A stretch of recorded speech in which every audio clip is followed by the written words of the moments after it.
Hello and welcome to Military Mayday, where we're pointing out a few pieces on the chessboard. Got a fairly uh, large piece here, in my opinion. Uh, China's doing what they're doing. Very smart, too. Before I get into this article, I want you to smash the like button, subscribe to the channel, help get these videos out. This is a very important story. We're going to go over it. China's risky maneuvers around the U.S. military are part of a long-running plan to use the enemy to train the troops.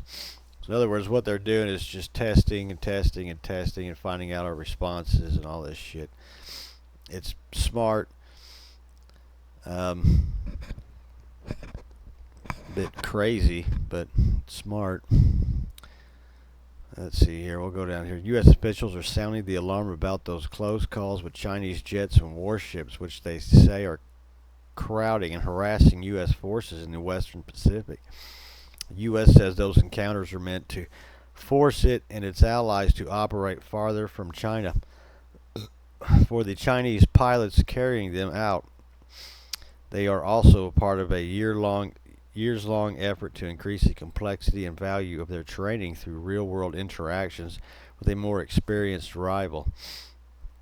The U.S. military said in October that it had documented more than 180 cases of coercive and risky operational behavior by Chinese forces since late 2021, including reckless maneuvers, approaching too rapidly or too close, or discharging chaff or flares close to U.S. aircraft. Those 180 incidences were more than had occurred in the previous decade and appeared to be part of a centralized, concerted campaign to perform these risky behaviors in order to coerce a change. An activity of the U.S. and its allies, the Pentagon said in its most recent report on the Chinese military released in November. This is coercive behavior. In certain instances, this is quite dangerous behavior that could lead to a crisis or inadvertent conflict. The tensions between U.S. and China have risen in recent years, but Chinese thinking about the training value of encounters with rival forces dates back nearly a decade. A term for such an approach, using the enemy to train the troops, has appeared in Chinese military sources since 2014. The official statements in early 2022 indicated that it had become part of the military doctrine.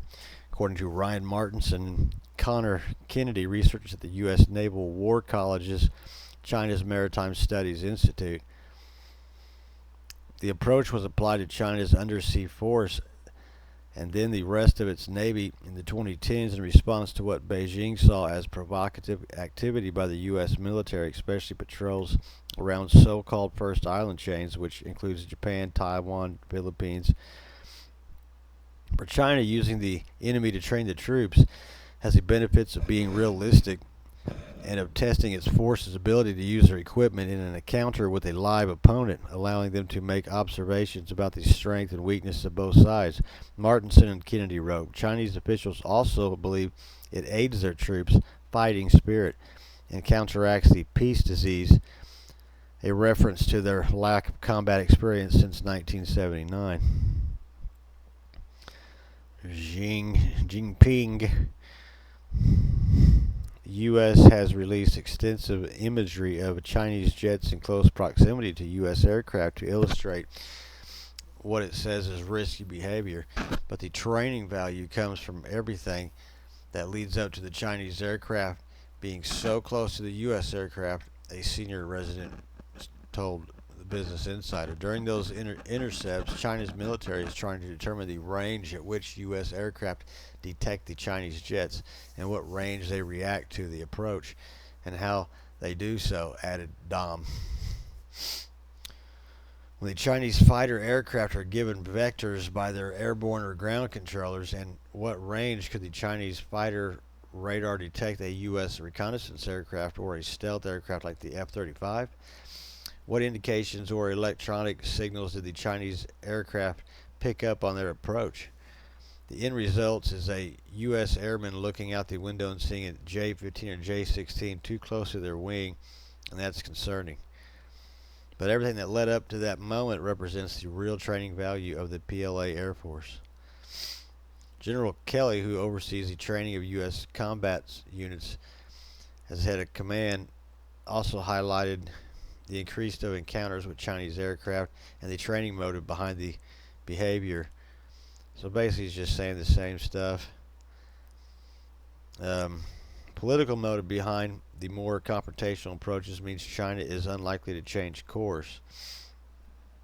Experts say conducting provocative actions at a time when Beijing has cut off most military-to-military communications with the U.S. is an effort to raise the stakes and force Washington to back down from its activity in the Western Pacific, which U.S. officials say is lawful, but which China views as part of what China leader Xi Jinping has described as part of all-round containment, encirclement, and suppression against us. Biden and Xi signaled a willingness on both sides to renew military-to-military engagements, and the Pentagon is in the process of discussing with China the combination of what will be meetings, calls, dialogues, and engagements over the next 12 months. And China won't stop doing any of that stuff, and we'll just continue to let it happen. And that's how it goes. Russian VMF gets the frigate Admiral Golovko armed with Calibra NK. According to an insider familiar with operations of the Russian naval fleet, the Project 22-350 frigate loaded with caliber missiles is set to be delivered to the Russian Navy on December 25th. Well, looky there. Merry Christmas. Merry Christmas, Russia. The frigate was built at the Sovereignaya Verf shipyard. Look at her. Isn't she pretty?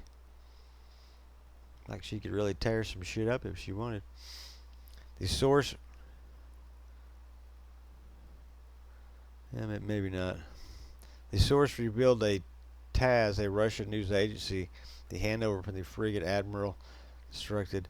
The information, however, could be officially confirmed by TASS. They stated has no official confirmation of this information.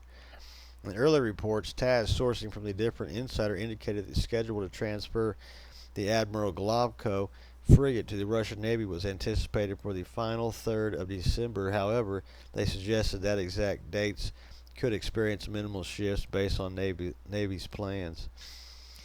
On November 23rd, is cited a confidential source with the military industry reported he had made his way back to the Baltic for inspection following the completion of the state trials.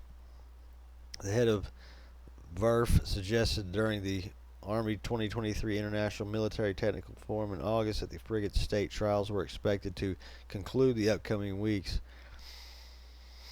Earlier this year, on March 31st, the Russian Ministry of Defense announced that Admiral Golovko had reached the primary base of the Northern Fleet. The goal was to execute factory sea trials, carry out state trials, and conduct test firings at the fleet's combat training grounds located in the Barents Sea. The Golovko is a notable vessel within the Admiral Golovko class frigate and stands out as its first of its class to operate using a domestic power plant, marking a shift away from the use of Ukraine-imported power. The prime piece of engineering is a proud asset of the Russian Navy. The Admiral Gorshkov class boats in the lineage tracing back to the coerce class, however, its design of these modern seafaring vessels has a significant upgrade. Outshining their Soviet-era ancestors, these new frigates are multi-purpose powerhouses designed for diverse operations, from executing long-range strikes and combating submarine warfare to conducting escort missions. They excel in versatility and military prowess. Technical characteristics: 135 meters long, it's around 16 meters. The beam or the width of it is about 16 meters. Propelled by a combined gas turbine and diesel propulsion system. It means it has both gas turbine engines and diesels. The frigates have a top speed of approximately 29 knots or 54 kilometers per hour. The range of the Admiral Gorshkov class frigates is estimated to be around 4,000 nautical miles for approximately 7,400 kilometers. Armament. The system allows for launch of various types of missiles, including the Caliber S-14 vertical launch system. In addition to the VLS, the frigates are equipped with 130 a 992 naval gun. It has a range of up to 22 kilometers and can fire a variety of ammunition types, including high explosives and guided projectiles. To defend against aerial threats, the Gorshkov class frigates are equipped with the Parliament Redu air defense system. This system utilizes the 9M96 and 9M100 surface-to-air missiles to engage incoming aircraft, helicopter, and anti-ship missiles. To counter underwater threats, the frigates are equipped with comprehensive anti-submarine warfare suite. This includes the package anti-submarine torpedo system, which can engage submarines at both close and long ranges. The Gorshkov class frigates also have a variety of smaller caliber guns and machine guns, 30mm and an AK-630 close in weapons, and its 12.7mm machine guns. That's her.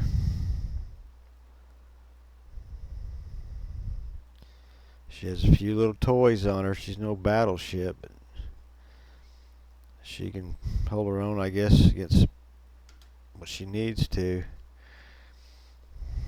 Alright, I'm going to get off here. Don't forget to like and subscribe. Toodaloo.